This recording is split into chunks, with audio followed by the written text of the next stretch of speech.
Welcome to another episode of the AI Lab Unfiltered podcast. I am Drew Veach from BizStream, joined by Mr. Pete Terryn from New Wave. Thank you for the introduction. I'm going to introduce you on this one. On today's episode, we are talking about multiple things. We are talking about the community of AI. We're talking about scaling AI talent and talking about Tech Week in Grand Rapids. Stay tuned. We have a really fun guest today. This is really exciting and near and dear to our heart. And I got to plug this and it'll make complete sense. Is we are powered by Think Tank Thought Leadership. This is how we make our podcast possible.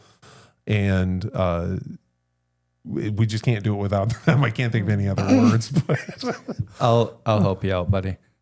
So we are, there's no way we'd be doing this on our own. If it was, it'd be Drew and I with a iPhone in a basement somewhere, and It would not be this kind of quality. They really take care of us. And if you're looking to do a podcast, this is the place to go. Think Tank Thought Leadership. I said this earlier, free parking in the parking lot, coffee, water, editing, cameras, microphones, clean bathrooms. What else? It's just a fun place, and they just fill in all the gaps for you. They handle everything for you. And that's, I think, the biggest takeaway is there's stuff that we didn't even think about. Because podcasts are very hard to do, to do it at this level. So we really appreciate them. And we're not the only people that record in here. Yeah. What a great segue. We have the wonderful Jen Wangler from The Right Place, the the Vice President of Technology and Director of the Technology Council of West Michigan with us. Welcome, Jen. It's great to be here. Thanks for having me. It's pretty exciting to have you. I know, and you're here all the time because you're on a ton of different podcasts. You host a ton of different podcasts that you have yourself. So it's kind of fun to have you in here because you were the one that actually united Pete and I to start the West Michigan AI Lab, and which turned into the podcast. I mean, so we're always appreciative of that. It's been so exciting to see. Congratulations on moving it forward. Yeah. And I might say they have the best coffee in town here. So, I think so too. Come on in. They should start selling it out the front door. Right? Not to make you uncomfortable, Jen, but maybe. I've been waiting for this podcast because I feel like it's finally an opportunity for Drew and I to thank you properly for everything that you've done for us. So I just want to kind of go back a little ways. It was a couple of years ago. I met you for the first time at the New Wave office, and we were talking about AI, and that's where the conversation started. Yeah. And you were supportive even back then when AI was just kind of this thing that was on the news that people knew was coming. They weren't sure what it was going to do, but you knew back then, just like we did, that it was going to have a massive impact. And it was your idea to do a local meetup. You introduced me to Drew, which we can talk about that later. Whether it was good or bad. He's looking for another introduction to another person now. wasn't the best thing, but and that's where the meetup started. And so we have this monthly meetup, and it's grown through your support. You've introduced so many people to us to bring in as speakers to that group that's provided a ton of value here locally. And then that led to the podcast, and you've helped plug that when you're talking to people and introducing more and more people to us. And we're not sitting here if it's not for you. And I just want to thank you sincerely for that. We really appreciate it. Oh, well, thank you for the recognition. But I mean, Pete, your excitement for AI in those early days was so infectious. And I just saw so many people reaching out and asking questions about it. And so part of what makes West Michigan special is the community. Agreed. And leaders coming together to kind of work through problems and solutions. So it was just the perfect opportunity. But so congratulations to both of you, because I mean, that was great. Yes, I made a few introductions, but you've really taken it and turned it into, multiple different ways to communicate and build this thing called AI in West Michigan. We're having a blast. Good. Yeah. And I do love this guy. So I'm probably more thankful for the introduction to Drew than anything. Yeah, it was weird because it was like a month or so later. I'm talking with her in her office going, I just wish there was other people I could talk to about AI. And she's like, you need to talk to Pete. Yeah. It's crazy how much that happens. And I said, I feel like, I sit in this place where I get a lot of people, both in West Michigan, in the state of Michigan, and outside that, just reach out and ask the question. And I'm always like, that's the best thing that you can do, Yeah. because 9 times out of 10, there's somebody in your ecosystem that has that same thought. So just reach out and ask. Exactly. Well, what a great segue into what we want to talk about too. Yeah. We want to talk about how the regional area of tech growth has happened, not even just West Michigan, but just this entire region, and how that kind of interplays nationally. Tell me about. Obviously we've seen the growth in the past couple of years on a large scale, a national level, but even locally, we're tearing it up. And for people that aren't familiar of West Michigan, we have, like you said, the community has been amazing here about pushing technology and pushing a lot of those to the forefront, from everything from healthcare to even automotive to manufacturing to all different areas. Yeah. Well, 3 years ago, almost 4 years ago, he's going to kill me if I forget this. We had a new CEO come into town at the right place, and his background was tech. He had done that successfully and built these amazing communities in other areas, Denver being one of them. And so that really started my journey in building this local tech community. So one of the first things that we did is talk about, what would it look like if we brought the business community together and everybody else, and talked about building the brand of tech in this 10-year tech strategy and doubling our footprint. So to make a long story short, we did a quick survey of our business community, and we asked them, we said, and this was 4 years ago, right? And we asked them, over the next 10 years, what do you see as your biggest challenge in business?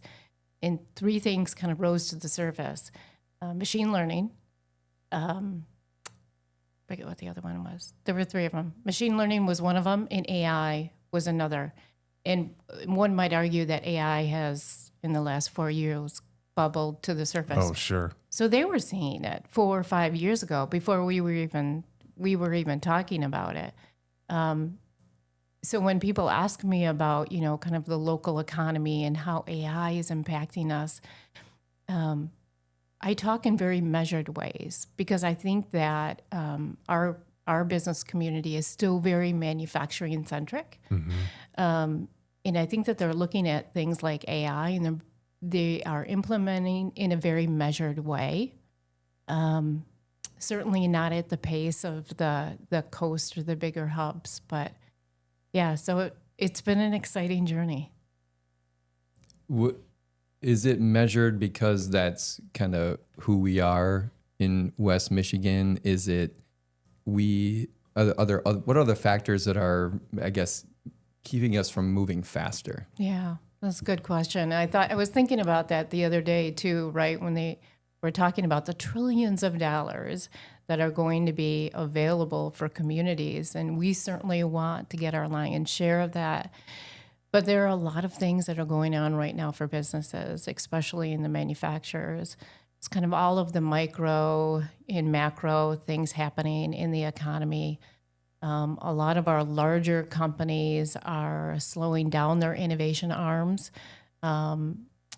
due to many different things. And so AI is not moving as fast because of that. But also our manufacturers, especially our tier 1 and our tier 2, are impacted by that. When those larger companies slow down and reduce their innovation, so too do our manufacturers. And so because of that, they've really had to look deeply at where AI is going to help them the most, where they're going to see the most impact.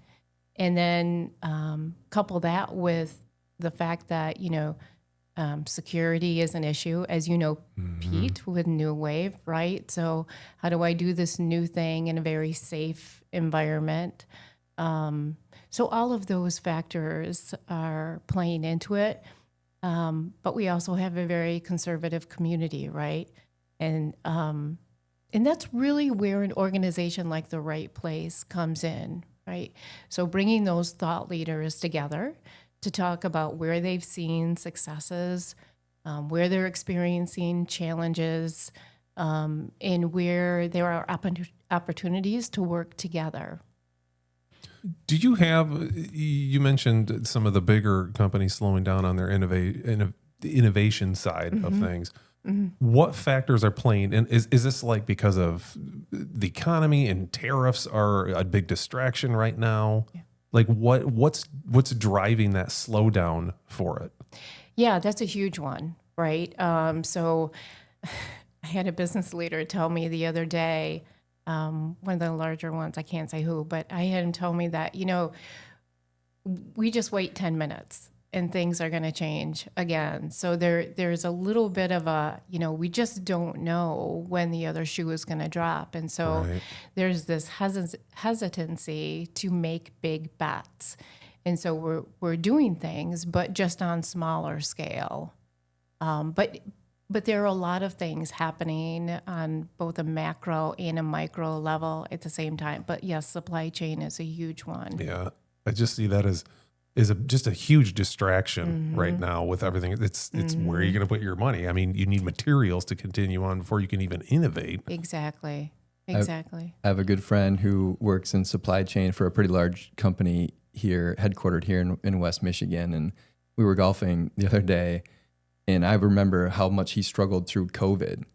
And now he's got this tariff thing. I'm like, man, I remember how difficult that was for you, like super stressful. Right. And then finally you get through that, and then this tariff thing comes, and now he's right back in it again. So I get that. It helps to know him and see like the weariness on his face of having, to deal with this now. It's pretty crazy. Yeah. Personally, I think that there are multiple industries that we focus on here in West Michigan. And at The Right Place, advanced manufacturing is a really important one for us because it is still a quarter of our economy. And so, manufacturing, health, life science is going to have some critical advantages for us in West Michigan. I call it Grand Rapids 2.0 when we built Medical Mile and everything happening on that end. All of the innovation happening at the Van Andel Research Center and companies like BAMF using AI to push forward. And then we have industries like food and ag that just are these steady industries that continue to grow.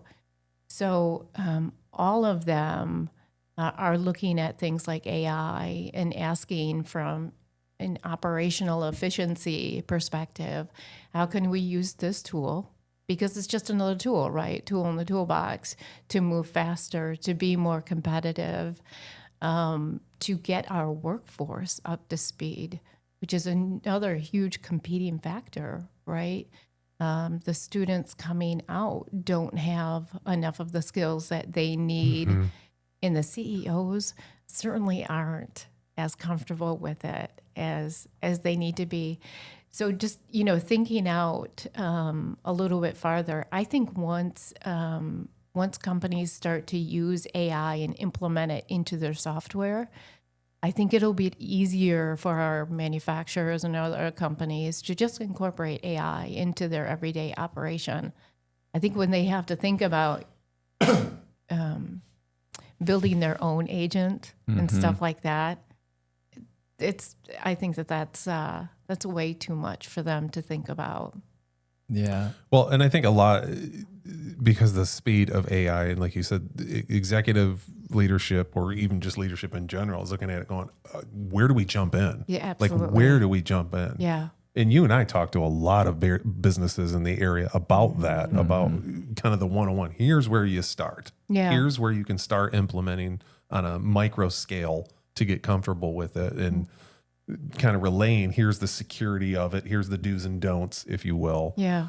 And we see a lot of, especially manufacturers going, I don't know where to start, and having a comfortable place to ask that in. Right. You know, it's not going to be in a public setting. It's going to be can you come in and talk to us about this? Yeah. You know, we get that a lot.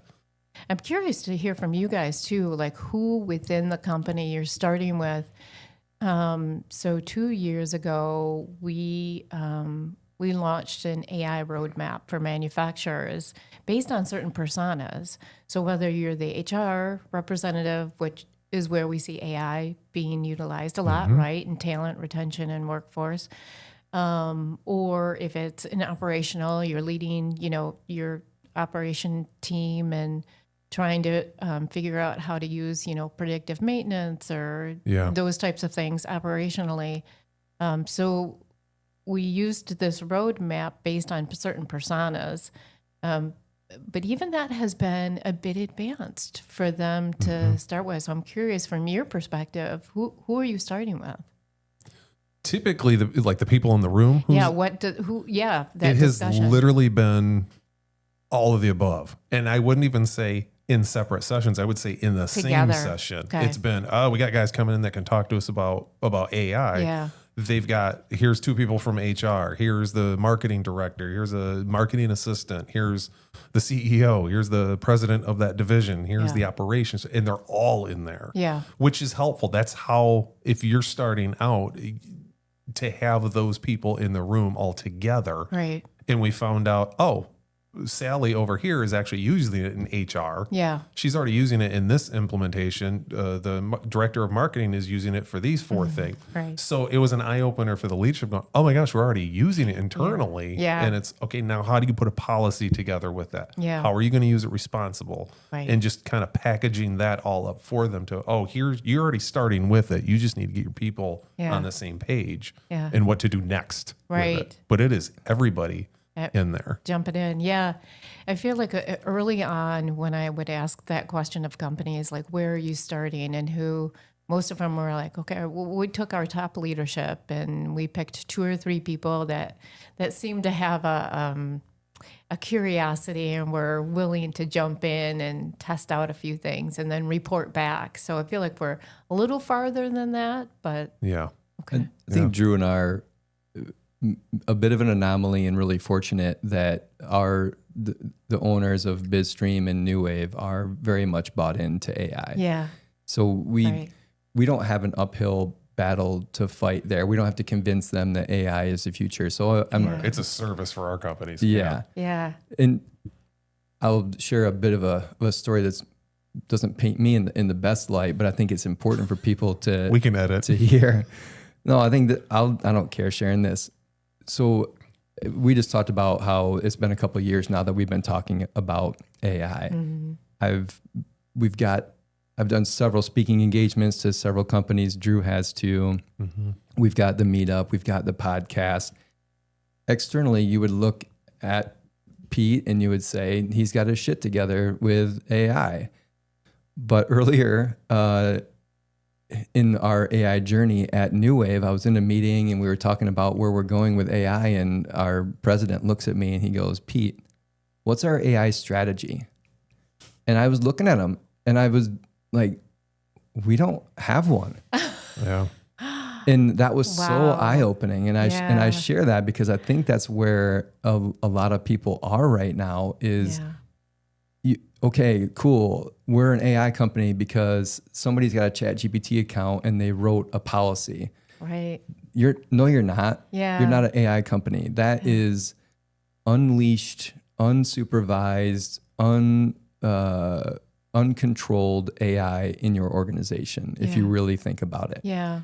Unless you sit down and you say, this is exactly where we're going to go with AI, you are not an AI company. Right. It was a very sobering moment, but I'm so glad it happened because it completely changed how my mind thinks about AI. Yeah. You really have to be intentional. You certainly have to have executive sponsorship like we've been talking. If you don't have that, then I'm sorry.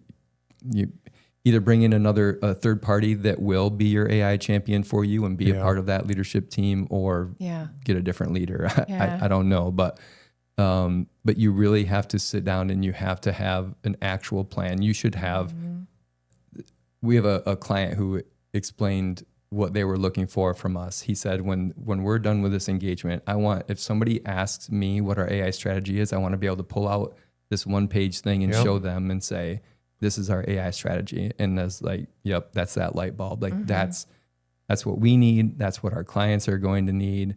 And that's really to start transforming the any region.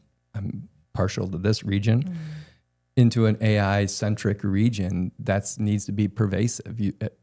People have to have plans, and if not, then you just have a lot of really cool ideas. Yeah, I wouldn't sell yourself so short though, because in my experience of that same thing, you might not have an actual strategy written up and ready to go to say, "Yep, here's my 1-pager." But at the same time, you can easily go, "Oh, yeah, I need to put that on my list. Let me get that done this weekend, or let me bust off Thursday afternoon, and I'm going to write one." You can write it out. Sure, I'm certainly fully confident because it's in your culture, it's in your DNA already. I think because I always run into it at work because we deal with it so much. It's always like, oh my gosh, these agentic workflows that we're building are really cool, and it can do this, it can do this. Then you talk to somebody in a different company, and you're like, isn't this awesome what ChatGPT can do? And they're going, I don't even use it, or yeah, I use it to help me write an email, and that's it. And it's like, oh my gosh, and I'm like, oh, that's right, we're over here, and everybody's in different places, and it's trying to get those people introduced more to it, I guess. To me, except now, since posed with that very tough question that I didn't have an answer for, is forced me to think completely different. Like I said, you mentioned AI agents, you talked about it. To me, that's like the last piece of the puzzle. Yeah, executives, leader, sponsorship. There's the HR component that you have to think about. Like people are afraid. There's a lot of polls out there where people are afraid that AI is going to replace them. So if you come in as a leader and you say, we're going to go into AI, and you don't have a plan for what to do with your people, and you don't tell them what that plan is, they're still going to be scared. Gosh, yeah. And they're not going to adopt it because why would I adopt this thing that's going to replace me? I have bills to pay. I have kids in school. College is coming up. Yeah. So you have the HR component and policies in place. Like, what is the right? How are we going to dictate how AI is used in our organization? Like, even to what tools you're going to use? Because if Drew's using one tool and I'm using another, am I paying for his ChatGPT That's right. license or Microsoft Copilot or whatever it is? Like, I could and will go on and on if you want me to, but like it's the agentic part where it's starting to do part of people's jobs, to me, is like the last piece of this whole AI strategy. Yeah. Or not even part of that policy or strategy too is once you get the rest of your team excited about AI, they're looking at you going, great, where do I start? What tools do we have? Like, do we have the team account for ChatGPT? Do we have Copilot? Right. Yep. That's the second part that we ran into a while back, where it was like, oh yeah, we use it all the time on this end, but now you guys are excited about it, and they are going, where do we get the tools? So just to communicate that. Whose responsibility is it, right? Is it the community's responsibility? Is it our university's responsibility? Is it the businesses? I mean, AI is going to impact every part of your life. I, as a parent, if I'm not having my kids get on and figure stuff out using AI, is that, have I not equipped them with what they need? I have It's a really good question. Yeah, that is a right? really good question. Like a society question. I'm going way past my EDO talk. Now the inner therapist in me is coming out. Which I'm a therapist by trade. I don't know if you guys know that. I did not know that. Yeah. I went to school to be a therapist. So years of schooling for it. Oh, don't tell me that. The next networking event we're at, I'm going to be offloading a ton of stuff. I was just saying, you can save Drew and I some money every month through not paying our own therapist. Right. Anyways, we digress. But I was thinking about, I've had so many women call and say, you know what, I don't want to admit that I don't know what I'm doing, but I don't know what I'm doing. And I work in this company where, there are a lot of men around me that are using this tool and I don't know anything about it. Would you just come spend a couple of hours with me and help me? And it's so much fun. We go, and you know what we start with? We start with silly things like, hey, where are you going for vacation next year? Let's start there. Let's, use the tool to come up with some fun ideas just to get them comfortable with using the tool. And then we go into, and I show them how That's they a therapy tactic too, by the way. Right. Speaking from the other side of that. Yeah, exactly. Well, and then we go into business, right? But we start there, and that helps them build trust and confidence and all of that. So Smart way to do it. Yeah. anyways. They can connect faster too personally to it. Because Yeah. if you say, trying to build a recipe or something, what's in your fridge right now? Yeah. Oh yeah, I got this, and then put that in, and then now translate it into a business role. Right. Do you guys remember the app Yumily? Did you ever use that? 5 years ago, I went to CES. I go every year. And I toured Whirlpool's Center of Innovation at CES. And they had this app called Yumily. And you could take a picture of what's in your refrigerator, and then it would populate like 10 recipes for you based on what you like to eat. It would send you to the grocery store with a full list, so I don't have my breakdown at Meijer's that I typically have on a weekly basis. I mean, it was just everything. So we were using it back then, right? In ways that we weren't talking about. But Yeah. Interesting. As soon as you start calling it AI, though, to your point earlier, where people are seeing other people using it. yeah, they get freaked out. Yeah, you've been using it. You just Yeah. weren't calling it AI. So don't let that Right. don't let that freak you out. There's always going to be people that need that that nudge to get into it. And I think that's honestly how we ended up with this meetup, and why you suggested doing it is like, as a community, we need people to be talking about use cases and making it normal. Yeah. Removing any fear around using it. You're like, I'm going to break anything. You're not going Right. to. Yeah. Right. So speaking of, that's kind of the business side, the policy side, and people asking, I don't know how to use this. I need the skills for that. What do you see in the talent pool, I guess, at this point? Because now it comes down to talent, because I know a lot of people, our business included, we're going to look for people who understand AI right from the get-go. I mean, just as a general, to use it to your own advantage internally, let alone, Absolutely. don't even worry about client projects yet. We're talking just, you're proficient at it, just like it used to be, I'm proficient at Word, Microsoft Word, and Yeah. Excel. Now Yeah. it's, are you proficient at AI? Yeah. What are you seeing out there? Oof, yeah, talent is a big one, right? Especially right now. So I'll talk about it from multiple different perspectives. So a tech company will look for talent in multiple different waves. They'll look for very entry-level talent, kind of mid-level, and then very skilled. So when we're talking about that entry-level talent, those students coming out of college, even if they have some, entry-level AI skills, they're just not seeing the offers, especially the developers that were in existence even a year or two ago. So that's a real thing. And so what we try to do at the Right Place is work with businesses on creating some level of apprentice or internship opportunity for those students, get them into the shops, help them build relationships, give them practical projects that they can work on while they're in college, so that they come out with more of a knowledge base of where the company is, and it's an easier transition for them. Most of the hires that we see come out of an apprentice. Stacy Paul with Array of Engineers is just amazing at this. She has on any given day 10 to 12 interns in their shop. And they love the energy that these interns bring. They love the creativity. So, I'll just throw her out there as a thought leader in this space. So we need to be more purposeful and see more of that. we also need to see tools in the toolbox to help companies offset the cost of those interns. So we need, Grand Valley's great at this, right? They provide projects through the School of Computing, School of Engineering, for students to be able to work on real life projects. And so that provides a little bit of a discount to the company and helps the company innovate. But then we also need to see, a continuation of state level funding to support and offset the cost of those interns once they're, getting towards graduation or out. So there is some funding, but we need to see more of that to encourage that.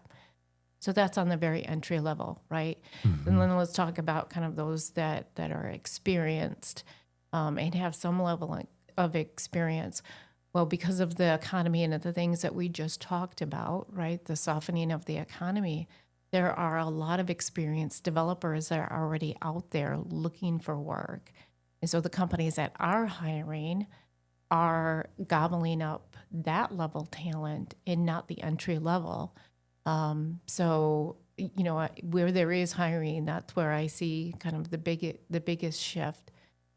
And then when you talk about the truly experienced level, I was speaking with somebody from AWS the other day, and they were saying, we're looking for AI experts, and we're redefining, what a CIO or a CTO is called.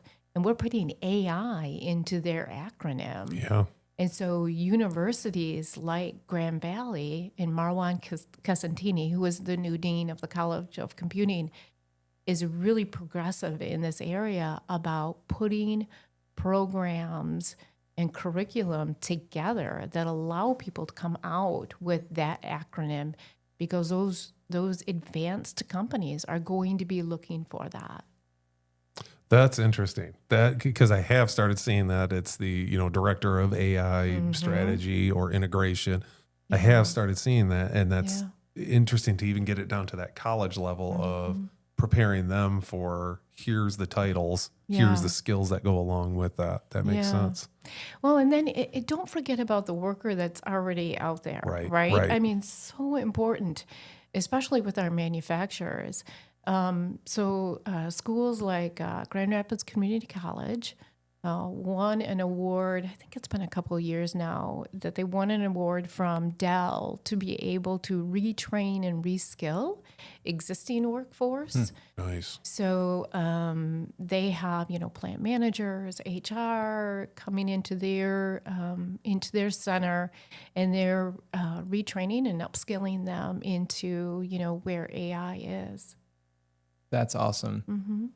I have a real life story of, I guess, kind of repurposing and someone into an AI role. So this is a DevOps person that works at New Wave, and I work with him pretty closely on different things. So, your typical DevOps problem solver, knows how to code, and has worked for us since I started talking about AI. So definitely knows that I'm into it. I talk about it in every meeting, every quarterly all staff meeting. I'm always surprising. Yeah. Ask my wife. Yeah. And it's not great dinner topic, Pete. It's not.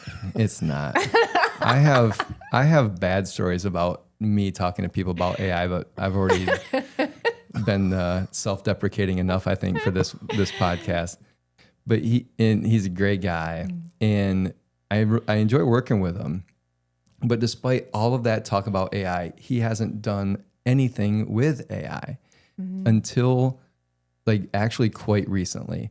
And crazy. Yeah. And now that he started, now he can't stop. Now he's messaging me all the time. He's like, ooh, I did this and I did that. I'm like, finally. It's addictive. Finally. Yes. And some people are they're going to take their time, or they're just a little more bullheaded and set in their ways or whatever. But if they can just kind of get that little taste, and then it starts to really take off. So this idea of reskilling people I think is a great idea.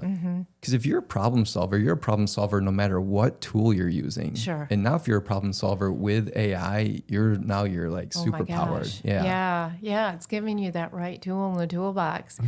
So the other day, someone sent something to me. It was a company in Sweden. I don't know if you guys saw this, but the name of the company was Lovable. I was wondering if I'm like, I know a company in Sweden. It's we talk about Lovable. We talk about You them do? all the time. Oh my gosh. Please It's sponsor one of us, my- Lovable. We've begged them every wow. time. One of my Okay. favorite tools. Yeah. Do you know somebody there? No. This is not no. a plant, because we do. I we honestly talk about thought that you every- knew. Do? Yeah. No, our I think it was our research team. Somebody sent it to me because we have this discussion all the time around, the entry level talent and how they're not, finding jobs and stuff. And then I think about what they did, right? Were they the fastest growing startup? They just got new funding, and it's like they have a super high valuation right now. I don't know the Yes. numbers, so I'm not Okay. going to quote it, but yeah, Okay. they're I think they're considered a unicorn now, which is what is that, Yeah. $1 billion valuation? Yeah. 1 billion. Yeah. I know. That's what. So that's Crazy. classic example, Yeah. right? Of Yeah. Anyways, And that's all I have for you. That's the only cool thing I have for you. it's a great product. We fully support it. Lovable. Fantastic product. I've actually thought it'd be fun to go through all of our past episodes and take all the clips that we've talked about it and just send it to them and say, just sponsor our podcast. That's probably what we should do, That is because we literally have talked about it in every episode. Really? That's Yeah. funny. Okay. That's, We should go to Sweden. let's shoot it there. I like All that. right. Right. We could set up a delegation to go to Sweden I'm for with ya. AI. A delegation. Bring your local EDO. I could see. Yeah, Yeah. yeah, I like this. Go ahead. Thought you were going to say something. I was not. All right. I stumped you. Well, I don't know if we had this on our bingo card to talk about today, but we're not that far away from Tech Week, and I think this will get released before Tech Week. So I'd love to give you some time to talk about that. Something we're very excited about. I've cleared my calendar for the whole week this time so that I can attend more events. Yeah. So I took Yeah. Drew's lead from last year. So It's okay. Yeah. Well, let's start with the details, right? The week of September 15th. So 15th through the 20th. You will have, 70 plus events throughout the week, spattered all through Greater Grand Rapids and along the lakeshore. Last year, I want to say we had close to 17,000 attendees. wow. Yeah, we're still the second biggest in the Midwest. Yeah, Twin Cities still has us. So yeah, For now. By how For much? now. For now. I don't know. All I right. don't know. We're They ta- still have us. We're but- taking over. Yeah. I mean, I have a lot of guests that now are coming in from, California and along the East Coast just to see what's happening. So I am hosting a couple of different events myself. The one I'm really excited about it on that Monday. We have one called Coffee Circle Tech Week Edition. Nice. So Coffee Circle, it's a cute name, right? But it is women in business doing badass things Yeah. together. And I know you guys, I don't know if you've been to any of them, but which men can come, by the way. Yes, you're more than welcome. I honestly didn't know that part. I didn't really? I I know didn't a either. ton of I didn't women want to business like owners. I didn't want to crash the party No, and like, of course you could come. Okay. No, so we did one last year, and it was so popular that we're bringing it back again this year. But what's exciting is we have a young woman by the name of Sharon Gillenwater. So she started a business intelligence company in the late 80s. Before it was popular, right? Worked with companies like LinkedIn and all of the biggies, and then sold it to a PE firm, 15 years after. I think it was 25 million. But shortly thereafter, wrote a book about her experience, right? One of the few women that had exits back then in tech. and has went on the circuit, just kind of telling her story. And so she's coming in. She's going to be our feature keynote. That's awesome. Yeah. Because I just thought, just everything that's happening here in West Michigan, especially for women in tech, she's a great example of, how things can get done. But yeah, so that's exciting. That'll be on Monday. We're closed out. We're sold out. I hate to say that. I know. That usually doesn't stop me, but as you know, with some of the events that I go to, you'll still see you're not on the list. Yeah, I know. So I'll sneak you guys in.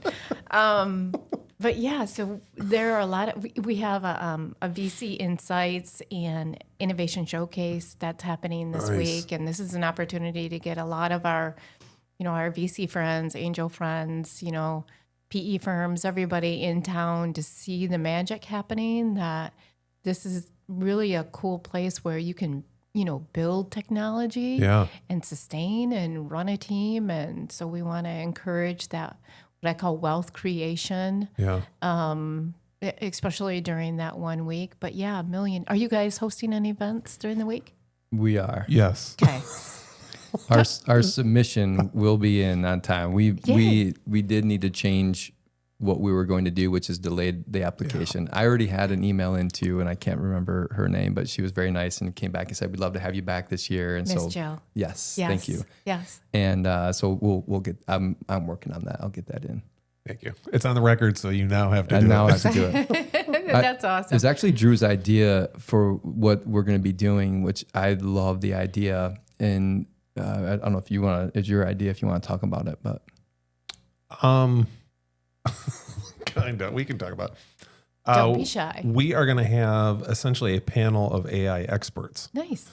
And what we want to do is don't just want to have just a panel of people talking. Yeah. We want to have it more interactive. We want to have it where people show up, the audience shows up with questions in hand. Love that. Of how to solve real business use cases. We'll have a couple on hand that we've already done to show examples of what can be done. Yeah. But I really want to get the audience questions answered. Mm-hmm.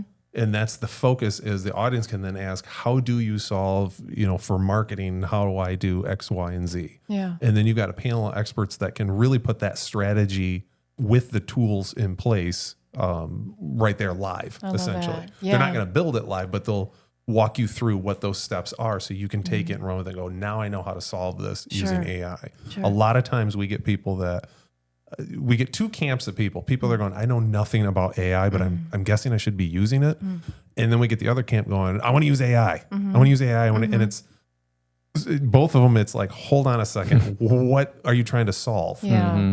Great. Yeah. It's great. You just went into the toolbox and got this hammer, but looking for a nail isn't gonna work. Yeah. Let's define and kind of put a strategy around what that business use case is, what those repetitive tasks, those bottlenecks are. Then we can evaluate the right AI tool for that. And it might be a screwdriver. It might be, a nailer. It could be something different. And then we can put together a solution and then roll out a strategy, a roadmap to implement it. That's kind of the steps that really need to be applied to it. And that's where I want people to kind of get a feel for that, to go, oh, it's not just, it's one thing to say you got to start somewhere and use ChatGPT. It's another thing to go, okay, now for a business, what are you trying to solve? Right. I love the way that you talked about that. I mean, that is the process, right? The way that you should be thinking about anything in your business.